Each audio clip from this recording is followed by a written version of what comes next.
हिंदी के important 100 point. पहले ध्यान रखेंगे उपसर्ग क्या होता है। उपसर्ग वह होता है जो आगे होता है, उपसर्ग होता है, लेकिन जो पीछे होता है प्रत्यय। लेकिन ये ध्यान रखना है कि जो शब्द के आगे निकाल रहे हैं पीछे का अर्थ आ रहा है तभी उपसर्ग माना जाएगा।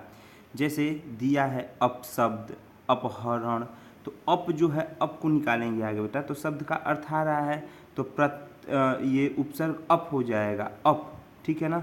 जैसे दिया है अवगत, अवलोकलन, तो अव जो होगा उपसर्ग होगा क्योंकि ये जो गत है, लोकन है, इसका अर्थ आ रहा है।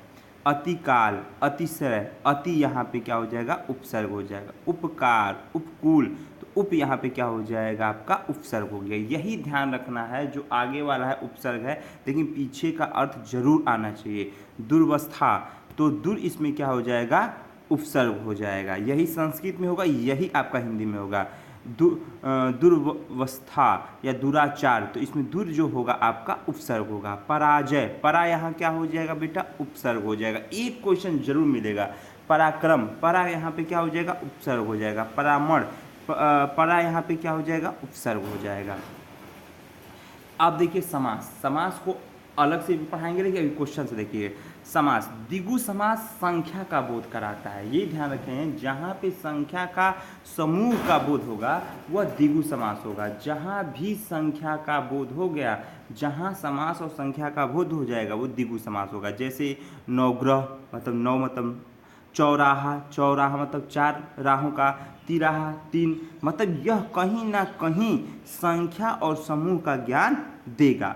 अब आते हैं अविभाव समास, जहाँ पे अविभाव समास में जहाँ उपसर्ग का ज्ञान है, पहले भी क्वेश्चन से चल रहे हैं, टॉपिक से भी आएंगे।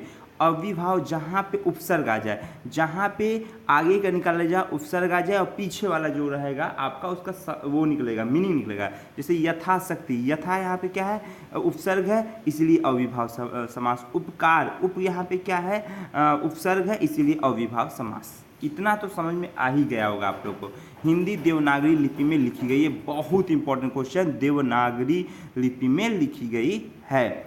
सर्वनाम जो सभी लोग पढ़ते आ रहे हैं, ये 6 प्रकार होते हैं। इसके 6 जो संज्ञा की जगह पर, जो संज्ञा की जगह पर लाया जाता है या संज्ञा की जगह पर प्रयुक्त किया जाता है उसे सर्वनाम कहते हैं। क्लियर हो गया। पुरुषवाचक सर्वनाम, निजवाचक सर्वनाम, निश्चयवाचक सर्वनाम, अनिश्चयवाचक सर्वनाम, संबंधवाचक सर्वनाम, प्रश्नवाचक सर्वनाम। ध्यान रखेंगे यह कितने होते हैं, 6 होते हैं। यह नई साड़ी है, भाई देखिए जब आप किसी की विशेषता बताते हैं ना तो वो विशेषण कहलाता है। तो नई यहाँ पे पूछेगा कि नई इसमें क्या है, तो नई विशेषण है। क्या है भैया, विशेषण है। जो संज्ञा और सर्वनाम की विशेषता बताता है वही विशेषण कहलाता है।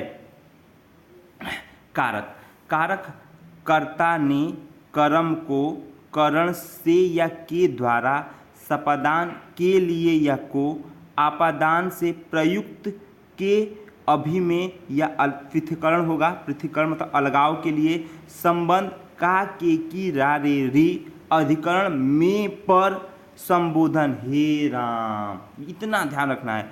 कर्ता ने, जैसे सुनो, राम ने रावण को बाण से सीता के लिए, इतना समझिए। राम ने क्या आ गया बेटा, कर्ता। राम ने रावण को क्या आ गया, कर्म। बाण से करण हो गया, कर्ता कर्म करण हो गया। संपदान सीता के लिए तो संपदान। आपादान जहाँ अलगाव होता है, जहाँ पृथक्करण होता है, जहाँ किसी चीज़ को छोड़ा जाता है वह आपादान होता है। जैसे मैं कहूँ कि छत से बिल्ली कूद गई तो यहाँ पे क्या होगा, बिल्ली छत को छोड़ रही है। धनुष से तीर छूट गया तो यहाँ धनुष से तीर अलग हो रहा है तो यहाँ पे आपादान कारक हो जाएगा। संबंध का के की रा रे री, जहाँ पे मैं कहूँ सीता का राम से, मैं कहूँ सीता जी का राम से संबंध, मैं कहूँ कि आपसे मेरा संबंध, गुरु और शिष्य का संबंध, वहाँ पे संबंध आ जाएगा। अधिकरण में पर, मेज पर, मेज पर, जहाँ में और पर आ जाएगा वह संबंध हो जाए, में और पर आ जाएगा अधिकरण हो जाएगा। जहाँ पे मैं भगवान का नाम लूँ, हे राम हे राम, यह क्या हो जाएगा, संबोधन हो जाएगा। बस इतना ध्यान रखना है, 1 नंबर आप ले लेंगे। तो फिर बोलेंगे कर्ता ने कर्म को करण से सपादान के लिए, आपादान अलग होने के लिए या से पृथक्करण होने के लिए, संबंध का के की रा रे री अधिकरण में पर संबोधन हे राम हे राम।